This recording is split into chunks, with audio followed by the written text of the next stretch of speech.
Well, also in the news, one of the stories that we're tracking this morning today is International Women's Day, celebrating the social, economic, cultural, and political achievements of women. This day also marks a call to action for accelerating gender parity with a global theme, Be Bold for Change. Now, Channels Television, your home for the news, in collaboration with the British High Commission in Abuja, will hold a high-impact discussion on women in leadership, with women making an impact across various spheres of the economy. So don't forget, you can be part of this conversation, this discussion, and use the hashtag Be Bold for Change.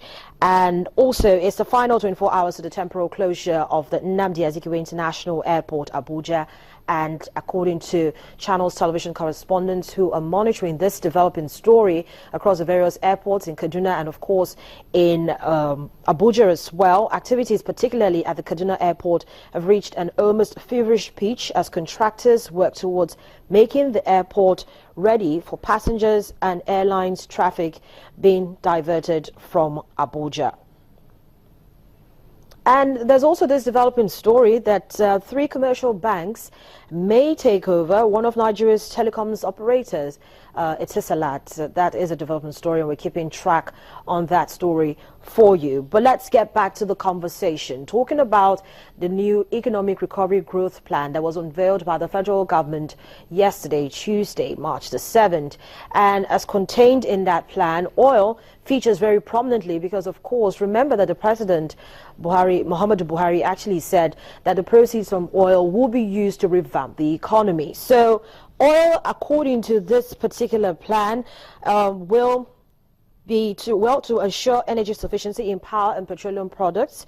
You urgently increase oil production to 2.5 million barrels per day by 2020 and boost local refining for self-sufficiency.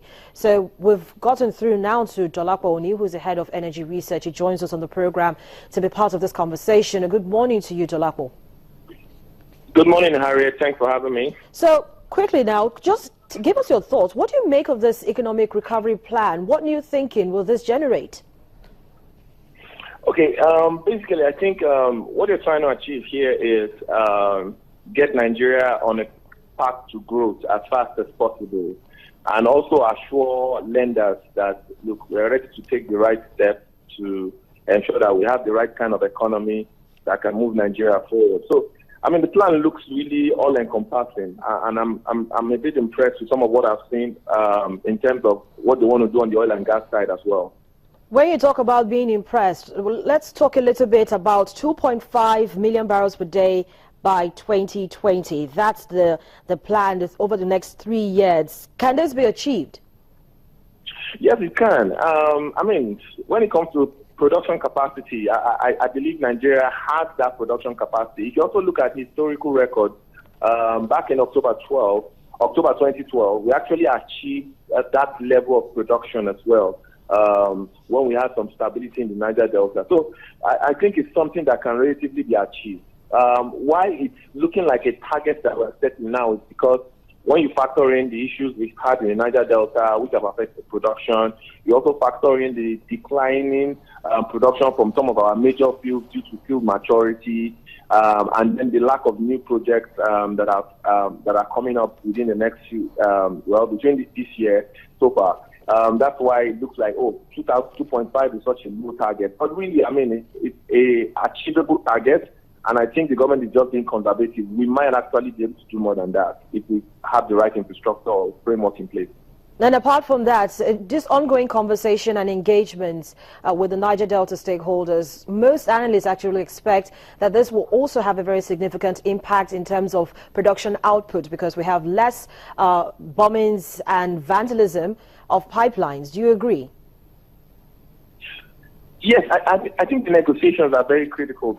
A key step to achieving the production target will be ensuring that we have, that assurance from the Niger Delta militants that they will not disrupt production, and then also find a way to also tackle the issue of illegal refiners, because the illegal refiners are also part of the people that bunker and destroy or vandalize pipelines because they want to get access to crude oil, which they can use to refine and create their various products. So that's the critical element of this plan as well. Still talking about the energy mix, revamping local refineries is also part of the plan. Does this mean that privatization of refineries is out? No, it's actually one of the plans. There's a particular aspect of the plan which is that they want to get more privatization in the refinery and the pipelines and the depots, especially in the downstream space. So those three areas are mentioned: the refineries, the depots, and the pipelines, the distribution pipelines. They want to get some private participation. So I believe they're still thinking about it.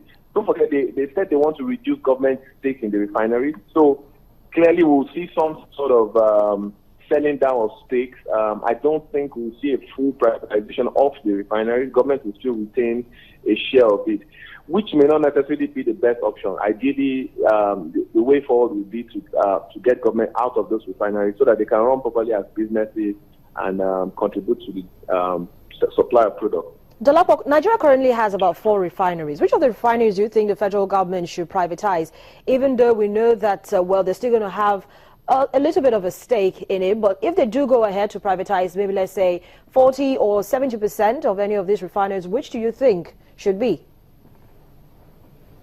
So I didn't get that question, though.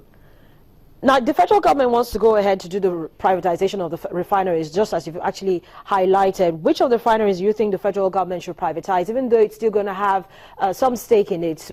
Privatization of 60, 70%. Which ones in particular? The very obvious one is the Port Harcourt 2 refinery, which is in a very good condition, and I think it's quite ready to go. It's also in a good state to produce some very key fuels that we need, aviation fuel being one of the top ones. So I think that's clearly one that we'll be looking at. Another one could be the Warri refinery.